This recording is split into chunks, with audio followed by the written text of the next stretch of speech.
پاکستان اور بنگلہ دیش کا دو طرفہ تعلقات مضبوط بنانے کا فیصلہ۔ نائب وزیر اعظم اسحاق ڈار کی بنگلہ دیشی حکومت کے سربراہ ڈاکٹر محمد یونس سے ملاقات۔ باہمی تجارت، سرمایہ کاری اور اقتصادی شراکت داری بڑھانے کے عزم کا اعادہ۔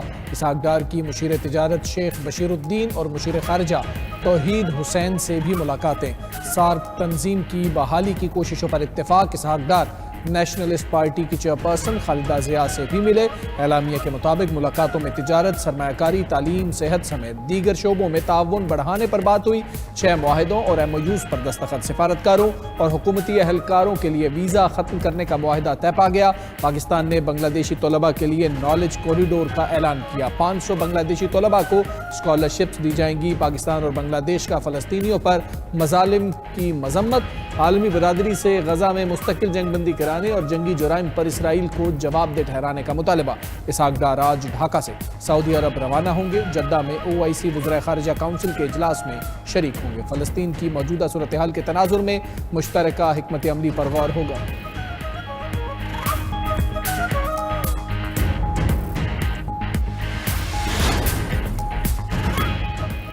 پاکستانی فوج قومی استحکام کا ستون اور پاک چین دوستی اور تعاون کی مضبوط محافظ ہے۔ چینی وزیر خارجہ وانگ ای کی فیلڈ مارشل عاصم منیر سے ملاقات پر چینی وزارت خارجہ کا بیان۔ وانگ ای نے کہا کہ پاک فوج نے ہمیشہ سیاسی قیادت کے درمیان طے پانے والے اتفاقی رائے پر عمل درآمد کی بھرپور حمایت کی۔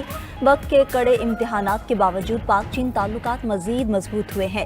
چین پاکستان کی علاقائی سالمیت اور قومی سلامتی کے تحفظ میں بھرپور تعاون جاری رکھے گا۔ ملاقات میں فیلڈ مارشل عاصم منیر نے کہا کہ چین پاکستان کا آخری دوست ہے۔ پاک چین اسٹریٹجک شراکت داری چٹان کی طرح مضبوط ہے۔ پاک فوج چین کے ساتھ انسداد دہشت گردی اور سیکیورٹی تعاون میں فروغ کے لیے کوشاں ہے۔ پاک چین دوستی کو مزید مستحکم بنانے کے لیے اقدامات اور ترقی کی راہ پر سفر جاری رکھا جائے گا۔ فیلڈ مارشل نے معاشی اور سماجی ترقی میں تعاون پر چین کی قیادت سے اظہار تشکر بھی کیا۔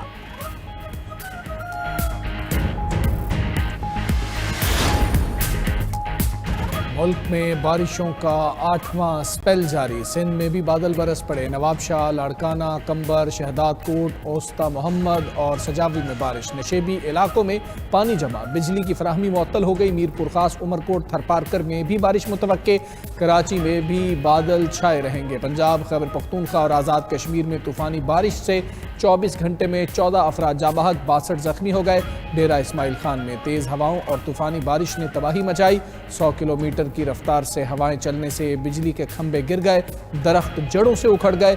لوئر دیر کے علاقے میدان میں مکان کی چھت گرنے سے 3 بچے جاں بحق ہوئے۔ آزاد کشمیر میں مٹی کے تودے گرنے سے 4 گھر منہدم۔ میپٹ آباد میں گلیات بٹنگی کے مقام پر لینڈ سلائیڈنگ سے مری روڈ بند، سیاح بھی پھنسے رہے۔ اسلام آباد اور راولپنڈی میں موسلا دھار بارش سے ندی نالوں میں طغیانی، بھارا کہو، اٹھال چوک پانی میں ڈوبا رہا۔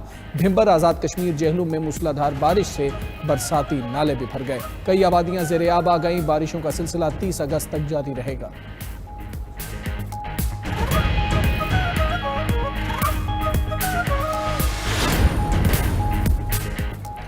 انڈین ہائی کمیشن کی جانب سے دریائے توی میں اونچے درجے کے سیلاب کی وارننگ جاری۔ پنجاب کے دریاؤں میں اونچے درجے کے سیلاب کا خدشہ۔ دریائے جہلم، چناب، راوی اور ستلج میں طغیانی کا الرٹ جاری۔ PDMA کے مطابق ستلج میں گنڈا سنگھ والا کے مقام پر اونچے درجے کا سیلاب ریکارڈ۔ قصور سے لے کر بہاولپور تک نشیبی علاقے زیر آب۔ چناب میں 48 گھنٹوں میں اونچے درجے کے سیلاب کا خدشہ ہے۔ ادھر سندھ میں گدو بیراج کے مقام پر پانی کی سطح میں مسلسل اضافہ۔ بچاؤ بند کے اندرونی کچے کے علاقوں میں درمیانے درجے کا سیلاب۔ دیہات زیر آب آنے سے لوگ نقل مکانی کرنے لگے۔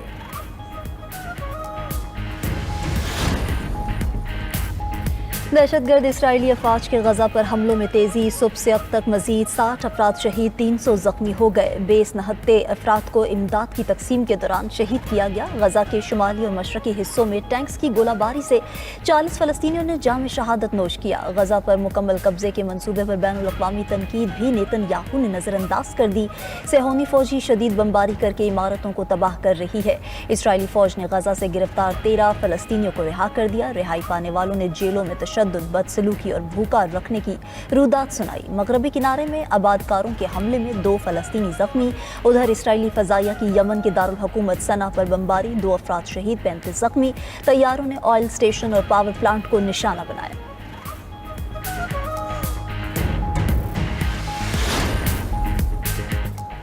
یورپ بھر میں اسرائیل مخالف مظاہروں کی نئی لہر، Vienna, Zurich, Berlin, stock home اور برسلز میں ریلیاں نکالی گئیں۔ برسبین، سڈنی، میلبرن سمیت آسٹریلیا کے 40 سے زائد شہروں میں فلسطین کے حق میں مظاہرے، لاکھوں افراد سڑکوں پر نکل آئے۔ فلسطینیوں کی نسل کشی روکنے اور جبری قحط ختم کرنے کا مطالبہ، حکومت سے اسرائیل پر پابندیاں لگانے اور اسلحہ نہ دینے کی اپیل کی۔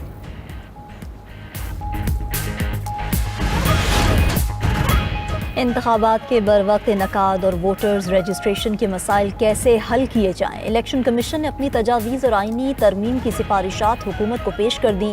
شناختی کارڈ سے لے کر حلقہ بندیوں تک تبدیلیاں شامل۔ 92 نیوز کا پروگرام خبر کیا ہے سارا معاملہ سامنے لے آیا۔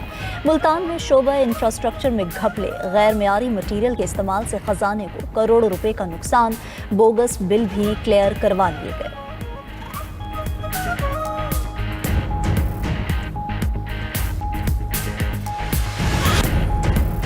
امریکی نائب صدر نے یوکرین امن معاہدے کو پیچیدہ اور مشکل قرار دے دیا۔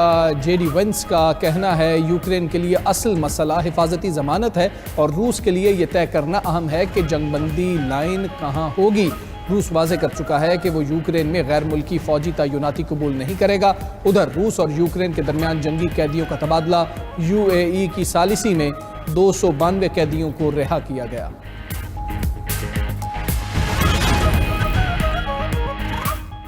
یمن کے دارالحکومت صنعا پر اسرائیل کے متعدد حملے، اسرائیلی حملوں میں 2 یمنی شہید اور 35 زخمی ہو گئے۔ صہیونی فورسز کی جانب سے 30 سے زائد بم گرائے گئے۔ موسم گرما کی چھٹیاں ختم ہونے کے قریب، امریکی جامعات میں بین الاقوامی طلباء کو واپسی پر تناؤ کا سامنا۔ برطانوی اخبار کے مطابق امریکی صدر کے اقدامات سے غیر یقینی کی فضا قائم ہے۔ یونیورسٹی آف یوٹاہ نے بلیک اسٹوڈنٹ یونین کا فنڈ اور جگہ ختم کر دی۔ ریاست انڈیانا میں 400 سے زائد تعلیمی پروگرام ختم یا ضم کر دیے گئے۔ غیر ملکیوں کے ویزوں کی منسوخی، سخت امیگریشن قوانین اور سوشل میڈیا کی جانچ سے بھی طلباء پریشانی کا شکار ہیں۔ شام میں الیکشن ہونے سے قبل ہی تنازعات کا شکار، عبوری حکومت نے 3 صوبوں سویدا، حسکہ اور رقہ میں انتخابات نہ کرانے کا اعلان کیا۔ شامی کردوں نے الیکشن کمیشن کا فیصلہ مسترد کر دیا۔ عبوری پارلیمنٹ کی تشکیل کا عمل غیر جمہوری قرار دے دیا۔ کرد رہنماؤں کا کہنا ہے 50 لاکھ سے زائد کرد شہریوں کو نظر انداز نہیں کیا جا سکتا۔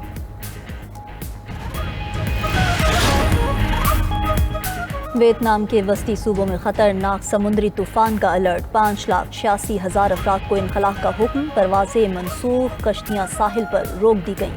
خبر ایجنسی کے مطابق طوفان سے 200 کلومیٹر فی گھنٹے کی ہوائیں، 400 ملی میٹر بارش اور 4 میٹر تک بلند سمندری لہروں کا خطرہ ہے۔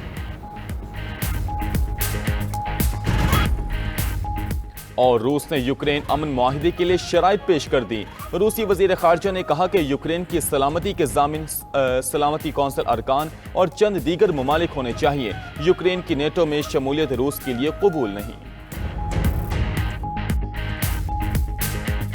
بھارت کا سنتاس معاہدے کے تحت پاکستان سے رابطہ، ممکنہ بڑے سیلاب سے آگاہ کر دیا۔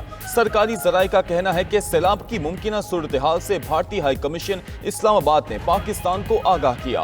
بھارت کی طرف سے اتوار کی صبح 10 بجے رابطہ کیا گیا۔ بھارت کی طرف سے پاکستان کو ممکنہ سیلاب کی صورتحال سے پیش کی اطلاع دی گئی۔